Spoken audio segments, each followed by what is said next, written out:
At the intersection of true crime and real estate, you'll find Crime Estate. I'm Heather. And my name is Elena. As real estate agents and true crime junkies, we view crimes through a different lens. So walk through the door of some of the most notorious true crimes with us and discover how sometimes the scene of the crime has its own story to tell. Hey y'all, thanks for joining us on another episode of Crime Estate. I'm Heather. I'm joined as always by my dear friend and fellow realtor Elena and Melanie, our most fabulous producer, who, if you listen to the show regularly, you know brings all of the fun facts. Hey ladies. Hey, it's been a crazy week. I am so tired. We've been slammed early spring. Yeah, so we're recording this, today's the day after Valentine's Day, so the 15th. The spring market started really early, and I'm here for it. Yeah, totally. I'm not here for the cold weather. No. Because that Groundhog Day and the weather just blasted back, the Arctic air. Because we had a nice couple of days. I was literally in my pool a week ago. We saw those pictures of you in the pool, and I was thinking, I don't recall being invited over. So I just feel like the invite's always there. Yeah. The invite is always open, ladies. Oh, no, absolutely. My husband this morning said he saw a funny meme that in Texas, they're just throwing out lottery numbers as our temperatures of the that's day. funny. Right. Because it has just been up and down and up and down and, 80 degrees and then now a polar vortex on Tuesday. It's crazy. Yeah, totally. But But you both we're- had husbands out of town last week, too, so that didn't help. Yeah, I mean, it's just been busy. Like, work's been busy. Melanie, wasn't your husband, in a different country all week last week? Not this time. He was in California the last couple of weeks. But yeah, I mean, I'm always exhausted, but I always look forward to taking time to a little time for ourselves, and recording with both of you. And it's sort of our guilty pleasure to be able to hang out together. Yeah. So I know the story is really fascinating. Something a story I think I said earlier that most people don't know, but it was very famous of its time period. Yeah, totally. So let's jump right on in. Okay. So today I'm taking us back to 1970s New York, and we're talking about the brutal murder of 28-year-old Roseanne Quinn. Her death inspired the 1977 film Looking for Mr. Goodbar, starring Diane Keaton as Roseanne. Roseanne, a teacher at St. Joseph's School for the Deaf, was raised in the Bronx, but at age 11, her parents moved her and 3 siblings to Mine Hill Township near Dover, New Jersey. At the age of 13, she spent a year in the hospital due to contracting polio. The disease left her body scarred and her spine curved, causing her to walk with a slight limp for the rest of her life. She grew up in a very devout Catholic home, graduating from Moore's Catholic High School, and according to an inscription in her high school yearbook, she was, quote, easy to meet and, quote, nice to know, which is That's really nice. Sweet. It's really nice. After graduating in 1969, she studied education at Newark State College, and from there she took that teaching position at St. Joseph's, where she worked with deaf 8-year-old students. It is said that she was a devoted and beloved teacher. She would often bring her class breakfast because many of them had to take long bus rides to attend the school. That's sweet. She sounds lovely. Very, very lovely. Quinn lived in an apartment at 253 West 72nd Street on the Upper West Side, bordered by Central Park on the east, the Lincoln Center on the south, and Columbia University on the north. It was and still is considered the Bohemian sister to its New York City counterpart, the Upper East Side. While the Upper East Side was known for its wealthy residents, posh shops, and fancy restaurants, the Upper East Side was known as the more intellectual, artistic, and edgy portion of the city. Today, though the Upper West Side has been taken over by gentrification and most of the grit has been replaced by upscale dining, high-end retail, luxury apartments, and a low crime rate. But in Quinn's Upper West Side, where a progressive spirit gave home to writers, artists, and academics, it also gave way to crime and urban decline. Yeah, and we did another episode that took place on the Upper West Side. I went back and looked it up. It was episode 5 with Shelley Copeland. God, that was such a long time ago. Yeah. But that was a really good story. Yeah, and so if you aren't familiar with that part of New York City, think of the Only Murders in the Building show that takes place on the Upper West Side, and they sort of, they're artsy, they're intellectual, they're a little bit all edgy too. So, yeah. But also, I don't think you can talk about 1970s New York without talking about how notorious the crime was at the time. Prostitutes and pimps were prevalent in Times Square. People didn't walk through Central Park because they were afraid they'd get mugged. I mean, it's a very different New York than what we know today. Totally. You're so right about that. I don't feel like we can tell a story about 1970s New York, and especially this story, without exploring a little bit about the societal changes the nation was undergoing. There was a lot happening in this time. Spurred by the civil rights movement of the 60s, the women's rights revolution was burgeoning. Women of this time were beginning to explore their independence through where they lived, who they associated with, how they dressed, how they raised their kids, how they partied, and who they partied with. In many retellings of Roseanne Quinn, it is often a cautionary tale, a tale of how a young woman should have behaved and should have acted. It's so blame the victim, right? Totally. And it took me a while to write this story because I kept getting mad and like slamming the computer down. Like, that's messed up. You told us you like started it over like 3 times. I did. Several. I was like, should I go there? I'm going to go there. Should I go there? I'm going to go there. So it was a lot of that back and forth. I mean, this on one hand is not that, long ago. Some people in the room might have been born in the 70s, but yet at the same time, it was very much a different time period. And New York, was, and is, in many ways the capital of the world. But in the 1970s, there was, just a juxtaposition between still all the money and being the center of quote unquote power in the world culture, but it was also really shady and schemy and dirty.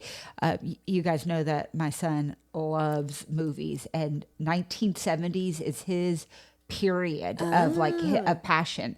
And so for his international baccalaureate project, you have to write a 5,000-word essay, like with lots of research, and it's on anything you want, as long as you're really passionate and can go deep and long. And he's writing it on how the culture of the 1970s is shown in movies, and how it influenced the movies with everything going on in the race relations and the politics and culture. So I just thought it was really interesting in line with this we should have read his research before the podcast. Yeah. Oh, yeah. So, like a lot of times we'll be watching these 1970s movies, and, they're dirty and dark, and he loves it. Oh, that's amazing. He needs to watch Looking for Mr. Goodbar. I'm going to go home and tell him about it. Cool. So we're going to touch more on all of this later. But let me tell you about the 23-story apartment building that Roseanne lived in. 253 West 72nd Street was, at the time, somewhat run down as a pre-war building that housed single professionals in pursuit of affordable housing. Her 15th floor studio apartment was modest, but suited her well enough. It was sparsely furnished and littered with teaching material. The building was advertised as, quote, New York's newest and smartest midtown hotel, offering, quote, no, don't tell me, because I practiced in my head multiple times. Aristocratic, yeah. Yes. Aristocratic air and, quote, perfect accessibility. The building was originally designed to be a residential hotel, Hotel West Pierre, but by the 1970s, it was more of a standard rental building. And while her studio was small and sparse, it gave way to what she desired, independence. Roseanne chose a 250 square foot, 1-room with kitchenette because of the increased security of the Dorman building and its 72nd West End Avenue location. While I could not find the exact amount that Quinn paid in rent based on rental trends of the area and of that time, a studio apartment like hers would have likely cost around $150 to $200 per month. Adjusted for inflation, that would be roughly $1,000 to $1,500 in today's money. I think that sounds super affordable for the time. Right. $1,000 to $1,500 in New York today seems really affordable. Just because there's inflation, you're not getting an apartment in this building today for $1,000. Probably for sure. $3,000. Well, for sure. And I think you told us when we were chatting about this earlier, like the median income in New York at the time was like $10,000 a year. So I think that puts all of that into perspective as well. Like that was a large portion of her salary going to her housing. For sure. I guess as much as things change, some things stay the same, and housing affordability is still a major issue in this country. But back to Roseanne. Like many young single professionals in New York City, she embraced city life, working by day and frequenting the neighborhood restaurants and bars by night. Roseanne's behavior was no different than so many of her peers. After teaching, she would walk to a few of the neighborhood establishments to read and drink. Some nights she sat alone reading and sipping wine. Other times she would drink Johnny Walker Red and socialize with the other patrons. And I really feel that. That's us in a nutshell, I feel like. Yes, absolutely. And think about it. She was going home to this like tiny little apartment. There's nothing to do there. Like she probably just took her book down to the local bar, had a glass of wine, unless she wanted to be social. And I mean, that's the thing when you're living in New York City in these tiny apartments. I'm not an expert, but I've been in New York a lot. I have friends who live in the city, and I mean, you know, the world is your playground. Like, you know, my girlfriend who lives in her 2-bedroom, very nice, but, you know, with, you know, 2 kids apartment in the city, you know, they consider Central Park where they go play with their kids, and, you know, they go out to eat all the time. I mean, because there's only so much you can spend in a small box. Right. Well, I've had this come up with clients who like we did, like move out of your house. You have to rent something while you're remodeling or building or whatever.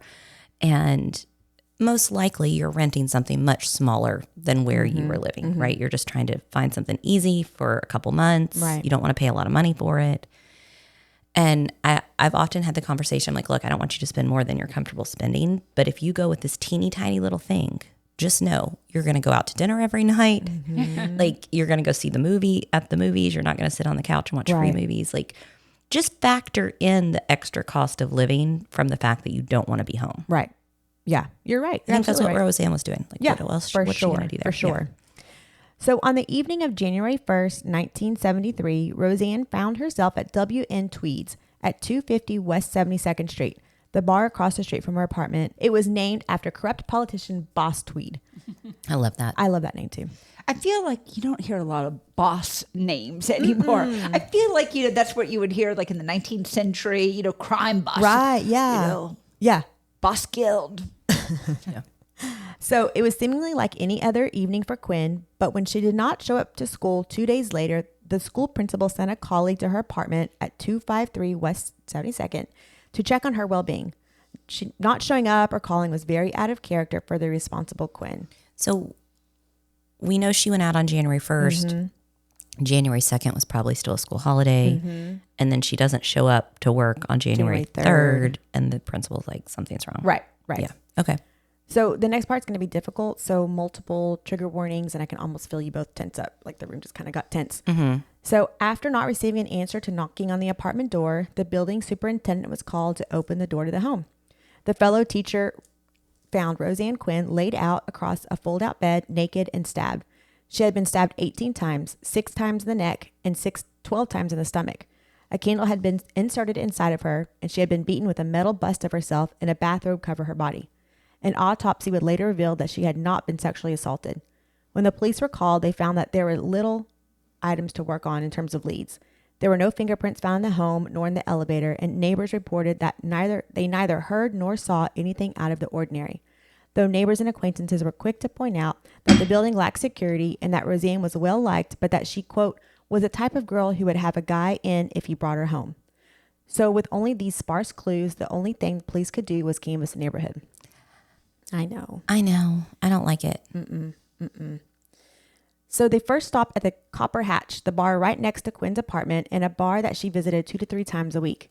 Employees there reported to police that she had come in the early morning of Tuesday, January 2nd, with several people from WM Tweeds. After speaking with Steve Resnick, the owner of Tweeds, they learned that she had come in with a group of people at around 9 or 10 that evening. Resnick also noted that while he did recognize some of the people she was with, there was one person he did not recognize. So he suggested the police speak to the bartender who had been waiting on them that night. The bartender mentioned that there were 2 men who were unfamiliar to her that night. One of them left shortly after arriving with the group, and the other told her his name was Charlie Smith, and that he was in town from Chicago looking for work. And she described him as blonde, big, and good looking. And that made me giggle a little bit. I've never worked in a bar, but I feel like that's how I remember people, like blonde, big, good looking, freckles, big teeth, long hair. I mean, is that how you remember people at open houses? Yeah, probably it's sort of the same. Like the little nuggets that they give me. Yeah, I'll be like, oh, that's the one that's super pregnant and had a toddler in tow, Right. or had the long braided hair, or Right, something. exactly. Yeah. So yeah, So we very sort of do similar. the same thing. Yeah. And so I just want to circle back. So, Sure. So she was kind of bar hopping right in her neighborhood, which, you know, one is apt to do. And she was with someone she'd known for a long time. No, she was with a group of people she just met. Okay. And Resnick, the owner of the bar, had known her for a long time. I know it got kind of yucky on the Okay. speech there. So the owner of the bar was friends with her, and she was with 2 people that they did not know Or they Correct. did not, but Yeah. I Right. guess the two people knew each other. Right. Yes, exactly. Exactly. So from there, the police were able to release a composite sketch of who they were calling a possible witness, Charlie Smith. On January 6th, Gary Guest picked up the morning paper and saw the composite sketch with accompanying description. White male, 28 to 32, 6 feet tall, 165 pounds, light complexion. And while that description sounds pretty generic, Gary picked it up and thought, hey, that looks and sounds a lot like me. This is not the way to begin a day. Heck no. And I am showing if for those of us who are watching this on YouTube, I am showing a picture of the sketch. And I mean, it looks like a white, long, oval faced gentleman with short hair. I mean, It's very generic. Yeah. It could be a lot of people. Right. But can you imagine opening up the paper and like seeing something that looks like you? Crazy. Also, I wonder if all our listeners know what a newspaper is. Oh, We have shush. we have some young listeners. Well, didn't you have to explain Y2K to a listener the other day? Yes. Thank you for listening. We appreciate it. Yes, thank you. I mean, we are just educating the youth of tomorrow. Yeah. All right. So he picks this up, and then what happens? Yes. So 2 weeks later, after discussing the situation with friends and his therapist, Gary finally went to the police with his lawyer and relayed what happened that night in January of 1973. I mean, I guess it's better late than never. Yeah, he tried to take his sweet time. And I love that he talked to his therapist. I know. I mean, that was very modern for the 1970s. Yeah, you're right. So under the protection of immunity, Gary told police that he was at W.M. Tweed that night drinking with his friend John Wayne Wilson, or as he introduced himself to the bartender, Charlie Smith, drinking and socializing. They came to find themselves getting acquainted with Roseanne, and when Gary Guest decided to head home, John Wayne Wilson stayed with Roseanne.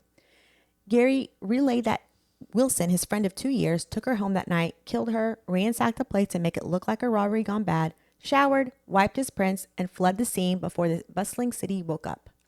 So he knew some very intimate details about what happened. It's not just like, oh, this sort of looks like me. It's like, oh, now we're caught. Right. Maybe Yes. I should turn myself in. Exactly. More like a CYA, I think. Probably, yeah. He did, in fact, know all of the things that happened because 2 days before the sketch of Gary Guest ran in the neighborhood, Wilson had confessed to him that he stabbed her to death after she laughed at him for not being able to perform that night. Wilson came to his friend to beg for money for a plane ticket. Guest told police that he did not believe the story, but thought that his friend was just using this ruse to get a free plane ticket home to return to, get this, his wife, Kathy. That's crazy. And I'm going to interject and ask some questions. Because I was doing some like Googling and research on the story because I'd never heard of it and I was fascinated. One story I read said that this John Wayne Wilson guy had like gotten out of prison in Florida and sort of made his way up to New York. And then there was some discussion that like there was a gay partnership between Gary Guest and was it John Wayne Wilson or somebody else? No, it was those two that was referred to in an article. And I always try to like cite 2 or 3 sources before I actually put it in there. And I could only find that on 1, maybe 2. So I didn't add it in there. But there was some speculation that they were actually, lovers, and that, and as we'll find out later, what the reason that he does this is because he was not comfortable in his homosexuality. And so for whatever reason, whatever that means, that was what one of the articles said. Yeah. So I just think it adds a layer if we assume that's true. It may not be, like you said. Thank you for being thoughtful about fact checking. So you've got Gary and John Wayne Wilson in this intimate relationship. They're at a bar. Like they probably just start talking to the girl next to him, right? Right. Yeah. And then they're like, oh, let's go over here to this other bar. Gary's like, peace out, guys. I'm going home. I'm tired. John stays and they end up going back to her apartment. Right. But then he can't perform, maybe for a lot of reasons, right? Right. Given that background. I don't know. I just think it adds another level no, to the why he did it, like what his frustration and motivation would have been. Because I had read some of the same articles, probably Heather, you had too, and I was confused that a couple of them did imply or strongly state that they were in a relationship, the 2 gentlemen, and then I could see, okay, hey, you're having a good time. I'm going to go back to bed, come home, let yourself in. When you come back, maybe you met a friend. But then he is trying to hook up with her. I was like, that's But also the 1970s were like very fluid. Yeah. You know, Okay. it was a sexual revolution. Yeah, no, it was just It's confusing. Yeah. But as much as like at first I wanted to hear that, you know, he was the hero of the story coming in, the fact that he had been known for days that this guy had said he confessed, and I think it's kind of odd. Oh, it was just a ruse. He was just trying to get a plane ticket. Right. Yeah. And then at least once it was in the newspaper, you know he was telling the truth. If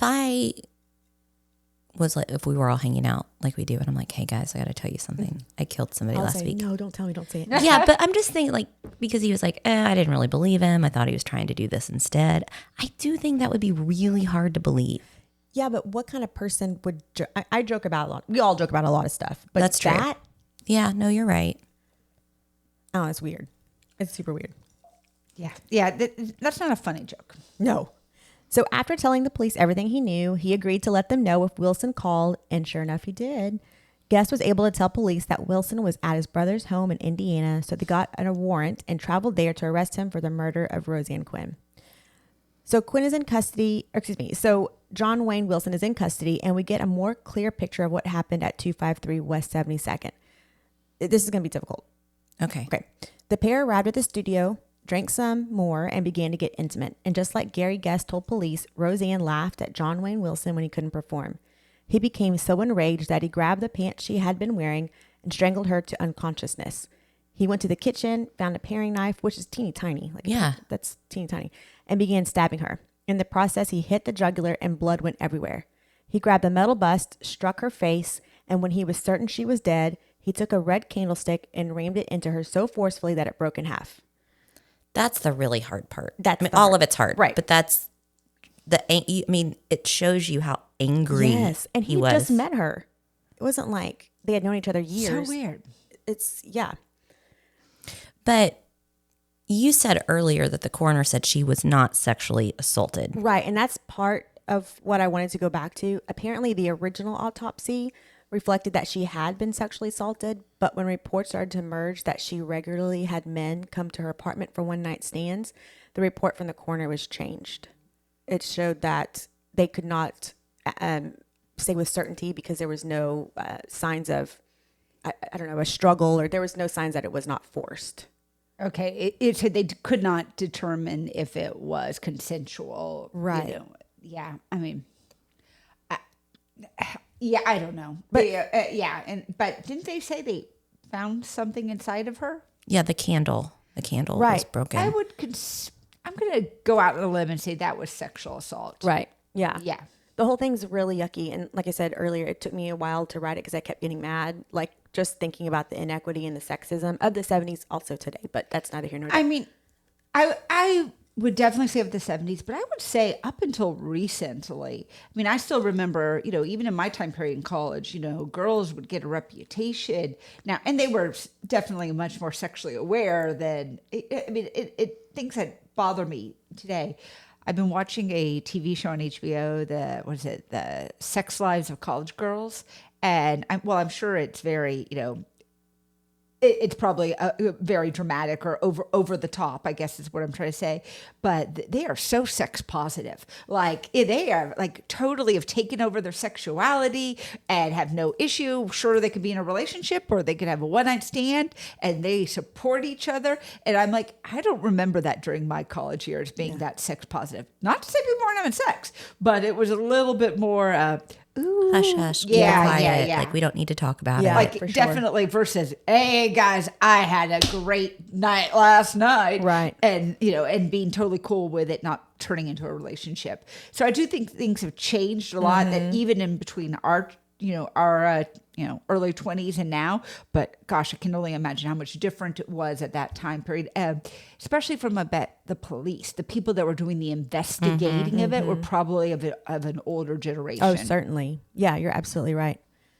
I like that it's like that for women now. Like they can be more, open with things like that and engage in that kind of behavior. They're not doing anything wrong. No, Even it's not something that we necessarily would have done, but they're not doing anything wrong. They're not doing anything that men haven't been doing for decades and decades. Well, and I think we didn't do it because we knew we would be shamed. Yeah. So. Right. But I do, as you know, want to remind us as moms of boys, one thing that we always talk about is boundaries and consent. My younger son likes to give me a hard time. Like if I'm a little too lovey-dovey on him and huggy kissing, he'd be like, "Mom, consent, boundaries." I'm like, "Mom." You're like, but you're so cute. I'm just trying to snuggle with you watching a movie. And, he's 14. And he's like, consent, Mom. I chuckle a little, not about the concept of consent, because we wholeheartedly discussed that at our house. But I said something about like enthusiastic consent. My son said, he was like, "Mom, that might be asking too much. Like, I'm just going to be real happy if there's consent." Like, okay, that's funny. Yeah. Okay. I love... it's like, let's not be crazy, Mom. Right. Yes. Sorry, I didn't mean that sexually. Sorry. Sure. Okay, go on. So in that same vein, I found this one fascinating article online that talked about this case and others in regards to how it was reported in the 70s. The headlines for the Roseanne Quinn murder were sensationalized and sexualized, like teacher found nude. And it got me thinking of like when there's crimes like this against men, very rarely is the headline nude in there or naked. That's rarely used. And certainly there's crimes involving homicides with men where they're found in that way, but that's never. Yeah, I think you're right. I can't think of, I'm not perusing articles looking for it, but I can't think of anything that comes to mind. Yeah, well, it's probably goes back to, sex sells, right? Mm-hmm. And that's a very salacious kind of thing. If you're talking about a woman, it's not as salacious if you're talking about a man. Right. Yeah. And that's, It's messed up. Yeah, I agree. So if you're hoping that John Wayne Wilson is in prison rotting somewhere, he's not. Hoping? Oh, shoot. No. He hung himself with bed sheets in police custody 3 months after being arrested. Oh, okay. Yeah. Do you think his name was John Wayne Wilson before he committed this? Obviously it was his name, but is that how he went? Or is he a three-name person because of the crime? I'm going to go with a 3-name person before the crime. What do you think? If he wasn't beforehand, he got there pretty darn quickly. And for because John Wilson is so generic. Yeah. For listeners who don't really know what we're talking about is, we have a theory that all murderers basically have 3 names because it is just, otherwise it's shockingly coincidental, and maybe it's how the media promotes it or describes them. But over and over again, it's, somebody with their middle name heavily. But didn't he also have a fake name that he gave? Charlie Smith. Charlie Smith. Yeah. That's who he gave the name he gave the bartender. It is odd that a guy would do that. Did y'all ever give fake names at bars? No.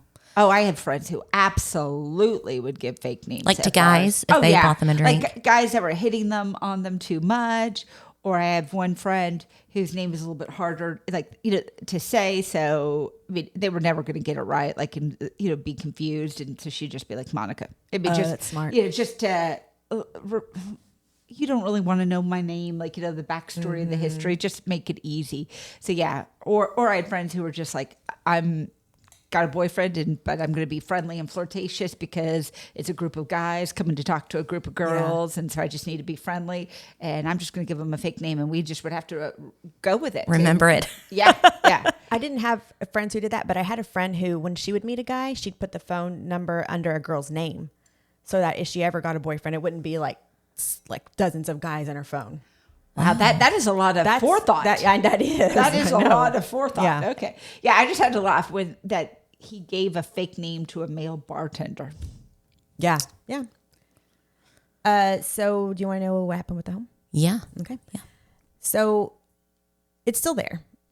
Okay. Yeah. It's still there. Right. Yeah. It's in a building. It's in a building. So it's just about 100 years old, and Martha Hayden, not her real name, moved into the apartment unit unaware of what transpired within those walls. Like right after this happened? About 2 months after. Oh my gosh. Yeah, so probably the very first person. Right. Yeah. Right.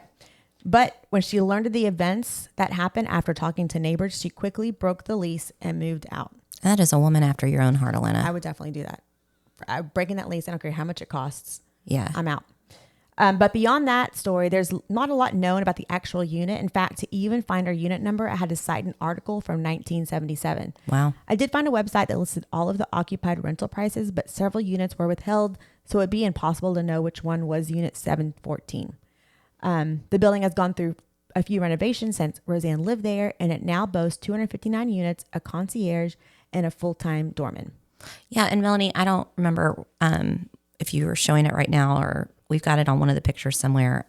But I pulled one of the pictures from Zillow. It is tiny. Yeah. Like you've got the bed next to like a little love seat with like maybe a 2-person dining table. I mean, Yeah. but this is really normal. Like for that, this might be a starter apartment for someone first moving to New York, or honestly, it might be all they can afford for somebody who is a teacher or is working in the arts industry, trying to make a name for themselves. But they get real creative with. Oh, yeah. I mean. They have mastered the art of small, small house living in where storage things, where you might have your clothing rack in your living room as like a divider, you build lots of cabinets all the way up to the ceiling. You do what you got to do. Melanie was giving me grief earlier when y'all got here for having 4 boxes of Life cereal in my pantry. They don't do that. In addition to multiple other cereals too. Yeah, there's no room for is extra no- boxes of cereal. I joke that I can't go to Costco because I don't have enough pantry space. They don't even have a kitchen. They have a kitchenette. They have these like little refrigerators. It's basically like a slightly larger college dorm fridge is what they can do. I mean, that's why a lot of them don't eat it. I mean, but you also have restaurants outdoors, and New York City, you can eat cheap and well. I mean, you can also eat real expensive, but there's a lot of options there.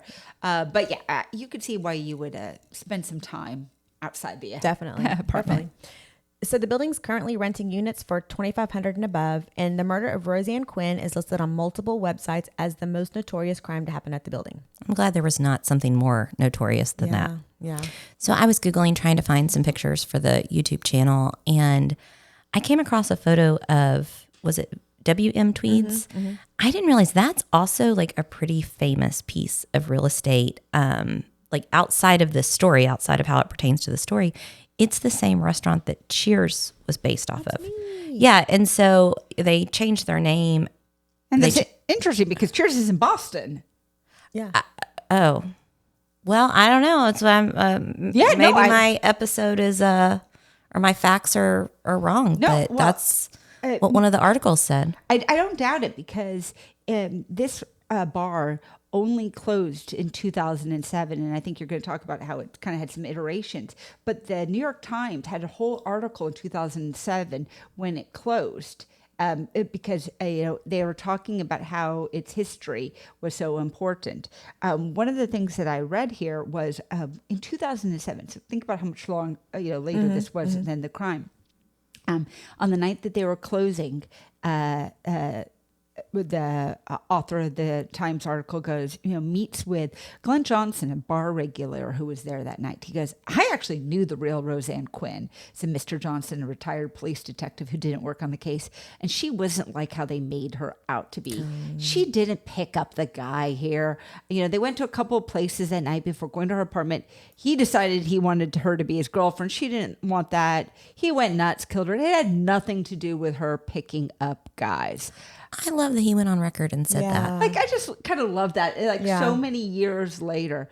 But yeah, I just also think it's really neat that this bar, that definitely the way they described it was, the bar was full of salt and pepper and riffraff, referring to the diverse customers. But he said the bartenders always looked out for the women who came in alone.